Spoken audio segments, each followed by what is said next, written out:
55, 55 और 95 हर उम्र के लिए यकसा मुफीद। मफाद आम्मा का आलम बरदार। जरूर सब्सक्राइब करें, लाइक करें, शेयर करें और बेल आइकन प्रेस करना न भूलें। Rabbani the scholar YouTube channel.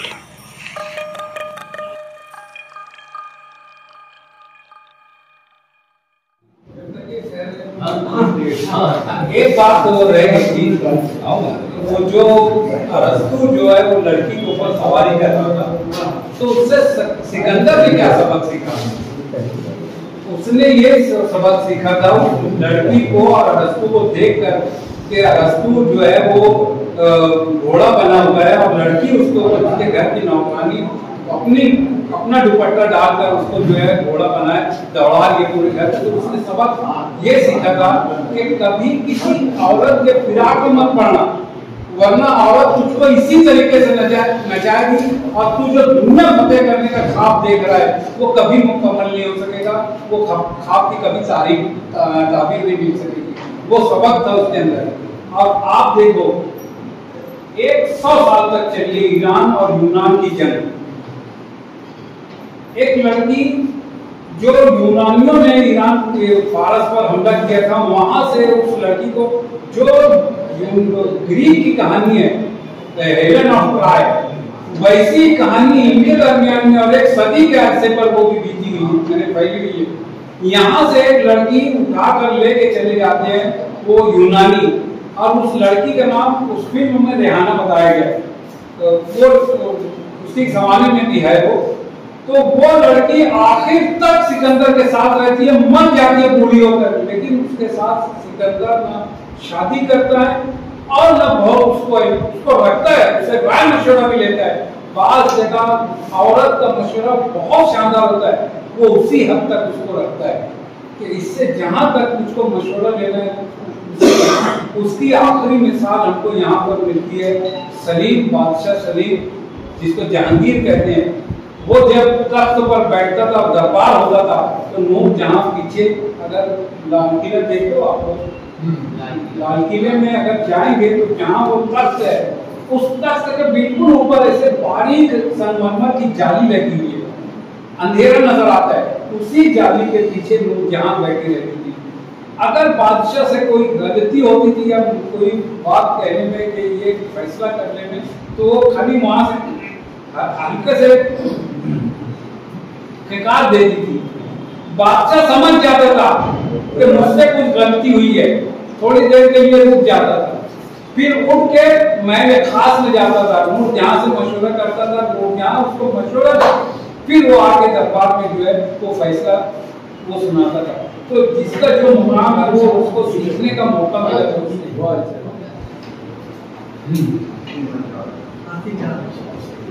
ये काफी तवील है, मेरे लिए तो तवील है, लेकिन इंशाअल्लाह तवालत का एहसास नहीं होगा इंशाअल्लाह। अफसाने का उन्वान है शाह साहब।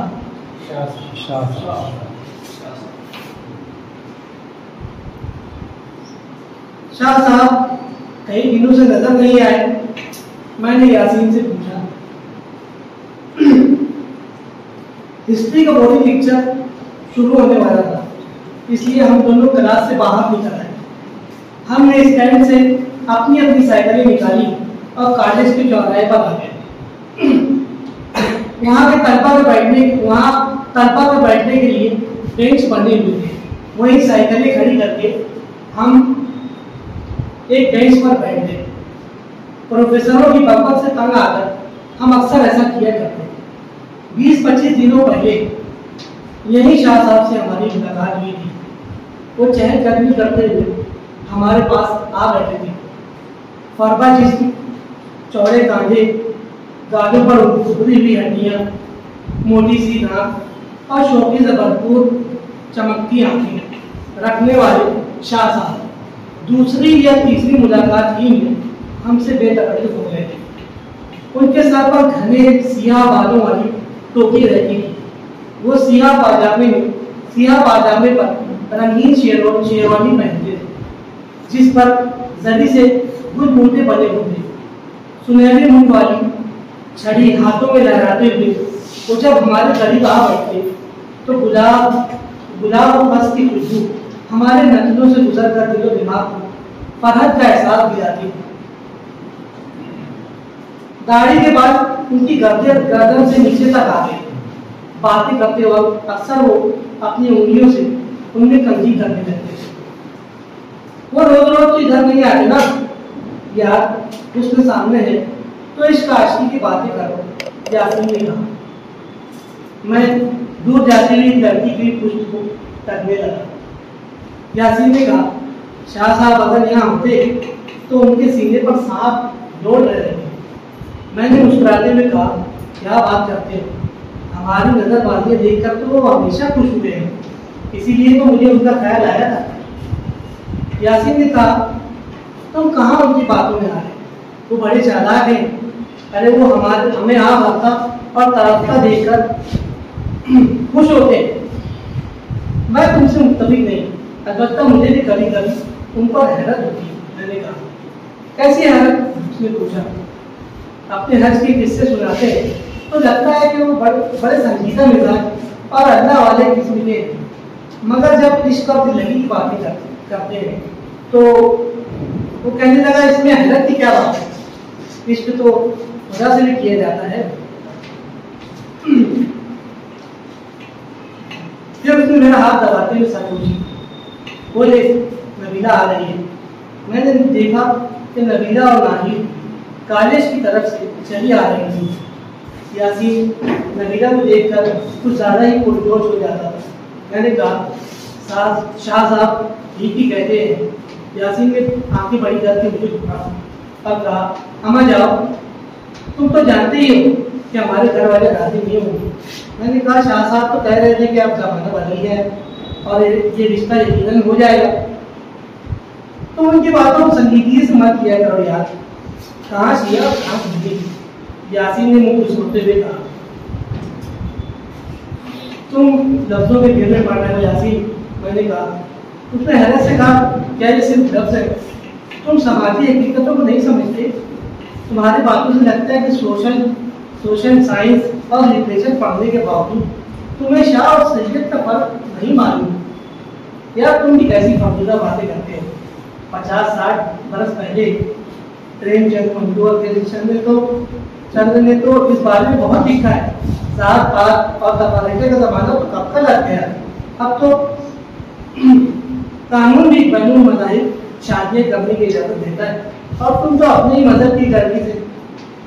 उसने कहा, हमें यार, क्या तुम देखते नहीं कि शादियाँ जात बरादरी और रस्म रिवाज के मुताबिक की जाती है, हुकूमत और कानून के मुताबिक नहीं।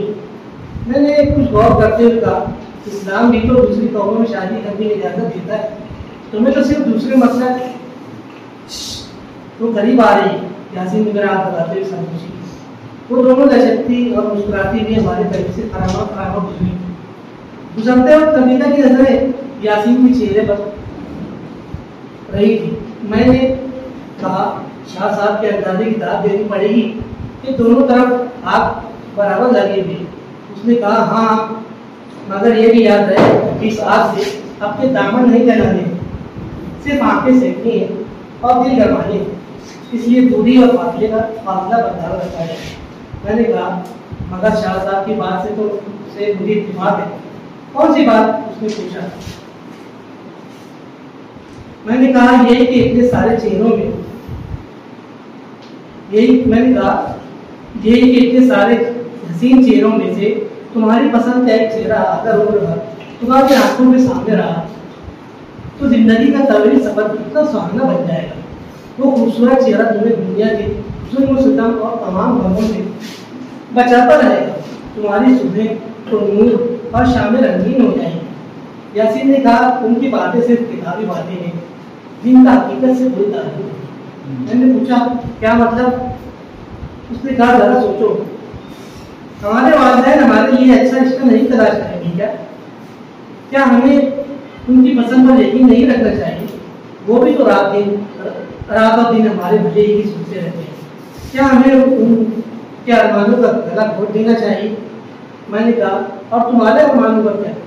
जिससे मोहब्बत है आखिर उससे शादी क्यों न की जाए? शाह साहब भी तो हमारे भले ही कहते हैं उसने गुस्से से कहा, हमारे भले की? अरे छोड़ो, क्या तुम नहीं जानते कि वो यहाँ क्यों आते? चाहे कभी करने और क्या? मैंने कहा। उसने कहा, चाहे कभी तो बहाना है, दरअसल वो हमारी तरह यहाँ दिन बहलाने आते हैं। तुमने देखा नहीं कि लड़कियों को कैसे घूमते रहते? मैंने कहा, नहीं यार, तुम गलत सोच रहे हो। उन्होंने बताया तो था कि पिछले महीने उनकी एंजियोप्लास्टी की है। मेरा ख्याल है डॉक्टर ने सुबह सवेरे चहलकदमी करने को कहा होगा। मुझे तो यकीन नहीं, मेरा ख्याल है कि कमरू चाचा की उतर कर रिक्शा से आते होंगे। अब पहले बताओ, 9-10 बजे सवेरा होता है क्या? उसने कहा। पैदल यहाँ तक आते आते उन्हें 9 बज ही जाते होंगे, मैंने सोचते हुए कहा। और इस बुढ़ापे में भी उन्होंने जो दाढ़ी में खिलाफ लगा रखा है वो? उसने पूछा। मैंने कहा, क्या बात करते हो, वो खिलाफ नहीं मिलती है। यासीन चुप हो गया, उसकी नजरें सड़क पर जम गई। इतने में 10-15 स्टूडेंट कॉलेज की तरफ से आने लगे, तो मैंने यासीन से कहा, हिस्ट्री का लेक्चर खत्म हो गया है, चलो पॉलिटिक्स अटेंड कर लेते हैं। उसने अब सरदर्द लगे में कहा, नहीं यार, अब वोट नहीं होगा। मैंने हंसते हुए कहा, क्यों? नबीला घर चली गई इसलिए? उसको मुस्कुराते हुए कहा, नहीं, नाहिद क्लास में नहीं होगी इसलिए। शाह साहब ने ये भी तो कहा था कि नाहिद अब तुम्हारी जोड़ी टूट रही है, तुम इसके घर रिश्ता क्यों नहीं भेजते? मैंने कहा, भेजा था और सभी इस रिश्ते से खुश भी हुए। यासीन हैरत से मेरा मुंह ढकने लगा, तो मैंने आप हंसते हुए कहा, मगर नाहिद ने इनकार कर दिया। वो मेरे शादी पर हाथ मारकर तहका लगाने लगे। मैं भी हंसते रहा। कुछ लड़कियां जो करीब से गुजर रही थी हमें गुस्से से देखने लगे। हम कुछ देर वहाँ बैठे, सड़क से गुजरने वाली लड़कियों को घूमते रहे। चलो अब घर चलते हैं, आखिर मैंने उठते हुए कहा। यासीन भी उठ खड़ा हुआ और हम साइकिलों पर सवार होकर चल गए। रास्ते में उसने कहा, अगर तुम्हें कोई पसंद आ जाए तो तुम उससे मोहब्बत का इजहार कैसे करो? मैंने सोचते हुए कहा, मैं भी शाह साहब की तरह उसके लिए कुएं से पानी भर लाऊंगा, ये कपड़े धोने में उसकी मदद करूंगा। यासीन टहका लगाते हुए कहने लगा, अब जमाना बदल गया। मैंने कहा, शाह साहब भी तो यही कहते हैं। उसने पूछा, तुम शाह साहब की बातों को इतनी संजीदगी से क्यों ले रहे हो? मैं देखो, उन्होंने ये बात तो ठीक ही कही है कि जब तुम दोनों एक दूसरे को मोहब्बत करते हो तो शादी में क्या कबाड़ है? मैंने कहा। उसने सोचते हुए कहा, मोहब्बत अपनी जगह और ईमान अपनी जगह। इंसान बगैर मोहब्बत के जिंदा रह सकता है, मगर बगैर ईमान वाली जिंदगी तो नहीं। क्या मोहब्बत के लिए मैं ईमान छोड़ दूं? ईमान छोड़ने की बात ही नहीं, बात ही कहाँ है। कर्मा को तुम जो हो वो ये तो नहीं कहेगी कि अपना दीन और ईमान छोड़ दो। मैंने कहा, तुम शायद दुनिया में नहीं रहते। अभी पिछले हफ्ते ही इस बात पर हंगामा हुआ था कि निकाह किस मस्जिद की मस्जिद में होगा। उसने कहा, हाँ हुआ तो था। ये भी सच है कि हर किसी ने मस्जिद बना रखी, मगर जरूरी तो नहीं कि तुम्हारे मामले में भी यही हो। मैंने सोचते हुए कहा, अगर ये ना हुआ तो कोई दूसरा हंगामा होगा। इस मामले में शाह साहब से मशवरा करेंगे। मैंने कहा। उसने कहा, फिर शाह साहब, अरे यार, तुम उस शख्स की बात कर रहे हो जिसने किसी और का हक मांगकर हज किया।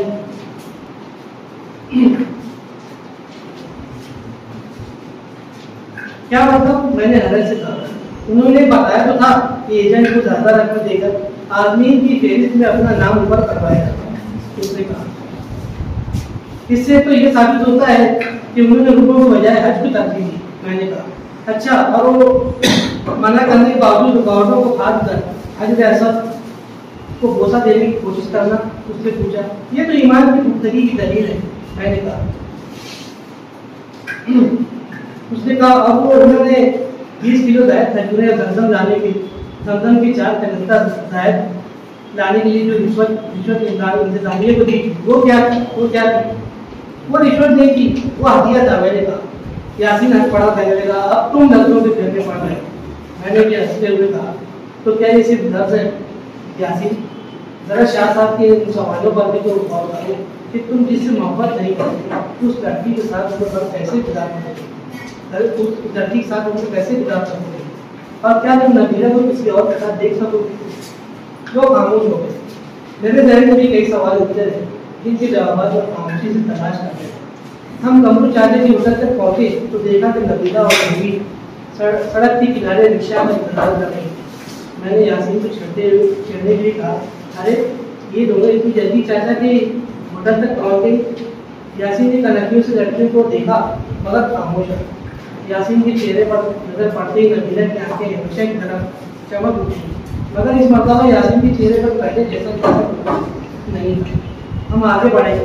मैं रह रहकर यासीन को जानता, वहाँ सुकून छाया हुआ था, जो कभी जहरी उदासी का एहसास दिलाता तो कभी लापरवाही का। शायद उसे मेरी बेचैनी का अंदाजा हो गया था, इसलिए उसने कहा, अच्छा चलो मान लेते हैं कि मैं अपने बहन को अपनी पसंद बता देता हूँ और वो मेरी खुशी के लिए राजी हो जाती है और शादी भी हो जाती है, तो फिर? मैंने खुश होकर कहा, फिर क्या, ये तो हैप्पी एंडिंग होगी। उसने कहा, ये कोई फिल्म नहीं, मेरी जिंदगी। बड़े आए शाहजहां भाई, जरा आके इस्तेमाल करो, बताओ कि हमारे बच्चों पर क्या हो। मैंने हैरत से पूछा, क्या होगा क्या? उसने पूछा, वो किस मस्जिद में नमाज पढ़ेगी, वो क्या बनेगी, शिया या सुन्नी? कुछ देर गौर करने के बाद मैंने कहा, वो सिर्फ मुसलमान है और क्या? उसने मुस्कुराते हुए कहा, यानी तो कहीं भी नहीं रहेंगे। मैंने हैरत से पूछा, क्या ये सिर्फ मुसलमान, क्या मुसलमान होना काफी नहीं होगा मेरे लिए? उसने इनकार सर हिलाकर नहीं जोड़ते हुए कहा, अब मुझे यकीन हो गया कि तुम्हें दुनिया की समझ है न दीन की। जामा मस्जिद के पास से हम दोनों के रास्ते अलग हो जाते। जामा मस्जिद के दरवाजे पर ठहर कर जब हम एक दूसरे से अलविदाई मुसाफा करने लगे तो नोटिस बोर्ड पर नजर पड़ी, लिखा था, इंतकाल को बना ये खबर देते हुए अफसोस हो रहा है कि आज सुबह हरकतें कल पर बंद होने की वजह से शहर की मारूफ शख्सियत हाजी साबिर शाह साहब का इंतकाल हो गया। इनका 12 बजे जनाजा 12 बजे ताजिए का कब्रिस्तान ले जाया जाएगा इंशाअल्लाह। खबर पढ़कर भी बैठ सके। मैंने यासीन की तरफ देखते हुए कहा, हाँ यार तुम ठीक ही कहते हो, हमने तो अपने कब्रिस्तान भी अलग कर रखे हैं, खुदा खैर करे। क्या तुम जनाजे के साथ चलोगे? यासीन ने फौरन मुंह फेर दिया। वो अपनी साइकिल पर बैठा और इमाम बाड़ी की जानिब जाने लगा। मेरी आवाज़ सुनी ही ना। मैंने कई बार पुकारा मगर उसने पलट कर भी न देखा। मैं सोचते लगा शायद कब्रिस्तान अलग करने की बात पर उससे गुस्सा आ गया। और जब मैं अपने घर की तरफ चला तो ये भी याद आया कि आंखें के मुँह फेंकते वक्त उसकी आंखों में नमी भी थी। मैंने सोचा कि मरतबा जब उससे मुलाकात तो इस बारे में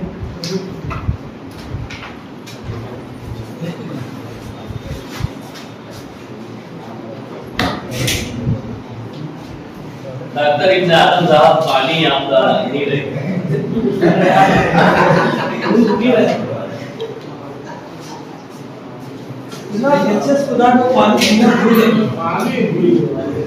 तो इस तकलीफ पर जो साहब तबसरा करना चाहे उन्हें इजाजत है।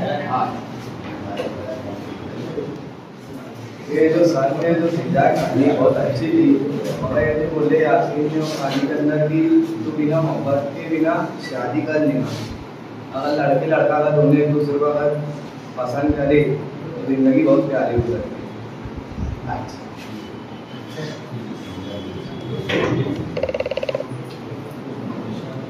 अच्छा बेटा, कोई साहबान अगर तबसरा करना चाहें तो इजाजत है, वरना मैं अगले कलमदार को आपके रूबरू करना चाहूँगा।